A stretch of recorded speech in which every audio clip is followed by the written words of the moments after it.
How significant is Ka-shing's sale of the port? Even Dongda has already taken action. This time, Ka-shing is truly in a panic. So why was this transaction halted? Hong Kong media reported extensively on national security laws, antitrust laws, foreign relations laws. All have been brought up.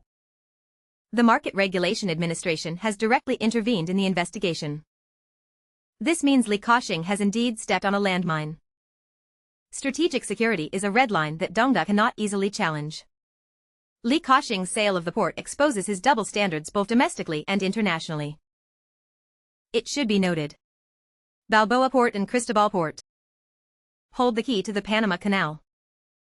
The Panama Canal handles 6% of global maritime trade annually. Dongda's 22% of merchant shipping and 60% of Sino-US trade all travel through this route. If this sale goes through, it would mean handing the lifeline of Dongda's foreign trade to the Americans. Today they could charge additional fees. Tomorrow they could impose restrictions. Dongda's supply chain could be easily manipulated. Therefore, state media condemns Ka-shing for aiding and abetting. This is not an exaggeration. Moreover, many say Ka-shing has no choice. However, if Ka-shing dared to stand firm, wouldn't Dongda step in to save him? When Huawei was sanctioned by the US, Meng Wanzhou was detained.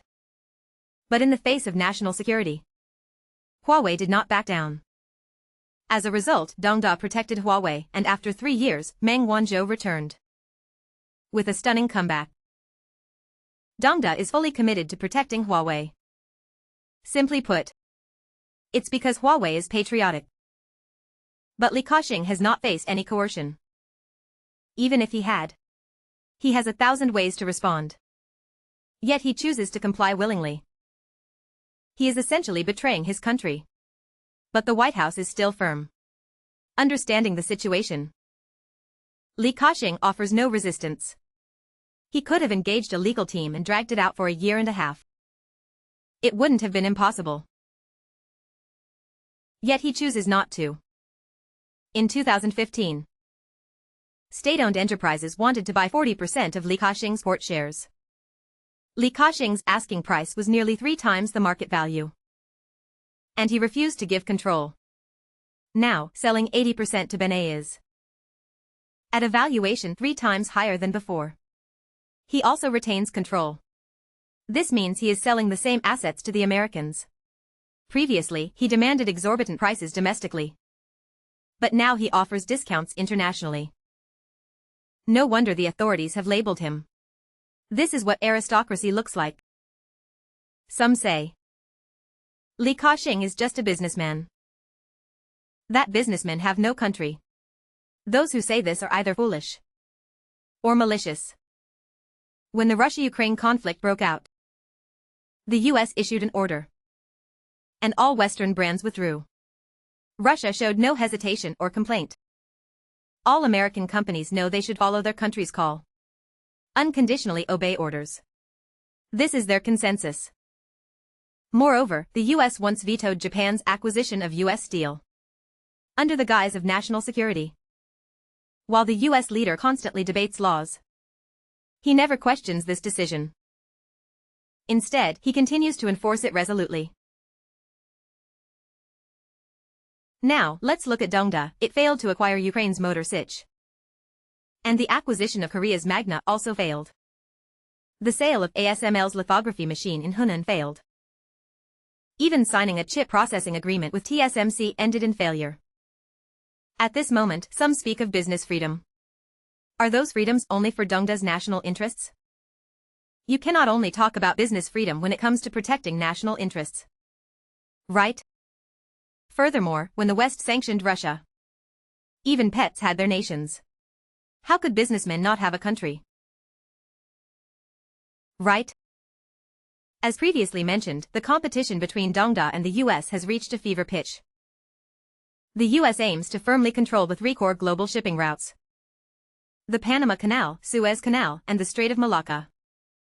This affects not only Dongda's imports and exports. For instance, in the Red Sea, the US has labeled the Houthis as a terrorist organization again.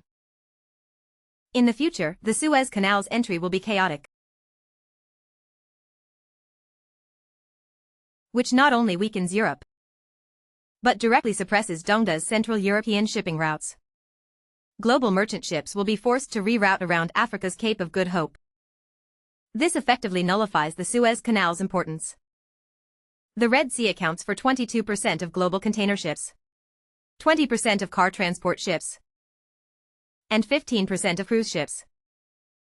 Now, due to security issues, shipping companies must choose to go around Africa's Cape of Good Hope. What does this mean?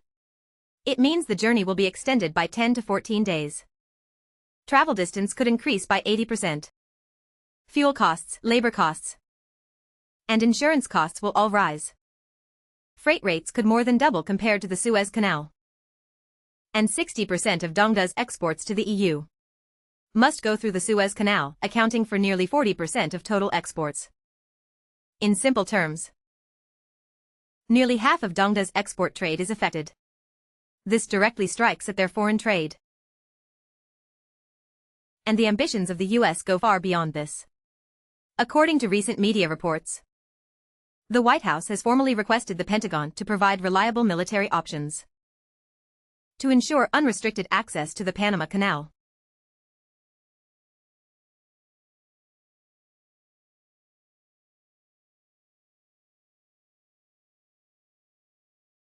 All ships from Dongda docking at U.S. ports incur additional fees. So why is the U.S. so frantic? It's because Dongda's shipbuilding industry is at the top of the world. In 2024, Dongda's shipbuilding completion accounted for 55.7% of the global market share. The order intake of the 7 major shipyards accounted for 74.1% of the global market share. The order backlog accounted for 63.1% of the global market share. At this moment, Ka-shing selling ports to the US is like handing them a knife. It's aiding the oppressor. The next 4 years are crucial for Dongda. It's a key period for completing aircraft carrier development from 0 to 1. Once nuclear-powered aircraft carriers are successfully developed, the aircraft carrier industry will undoubtedly explode, leveraging Dongda's world-leading shipbuilding supply chain. The US is powerless. In fact, the US currently has only 7 aircraft carriers that can be deployed. And their repair and shipbuilding capabilities are now very poor. Moreover, the US is even considering letting Japan repair its warships. As long as Dongda has around 6 aircraft carriers, it can barely achieve parity with the US globally. After all, there's no need for Dongda to fight fires worldwide. But the US needs to confront Dongda. Currently, they are concentrating all their efforts against Dongda. In a previous interview, the US leader clearly stated, "The first lesson from history is to prevent Russia and Dongda from aligning." Many people have naive fantasies, thinking they need to do nothing and just lie down, and the US will naturally collapse. We will easily revive. Or many believe that by calling for peaceful rise every day, the US will watch us rise. I can only say, don't underestimate the US. Dongda's unexpected development not only disrupted the strategic landscape of East Asia, but also affected Central Asia and the Middle East. This has made the dangerous anti-hegemony alliance of China, Russia, and Iran possible. However, this has also thrown the US into chaos in its efforts to contain Dongda. This is a consensus between the two parties. They will not lie down. Nor can they lie down. From a century of humiliation to now, Dongda will never lie down. Regarding Ka-shing's port transaction, the stance has been very clear. National interests come first. Our core interests cannot be challenged. Only by being prepared for war can peace be maintained. Being ready to fight is the only way to avoid fighting. The less one can fight, the more likely they are to be attacked. In conclusion, follow the Little Tavern for strategic insights. I will help you see through the clouds.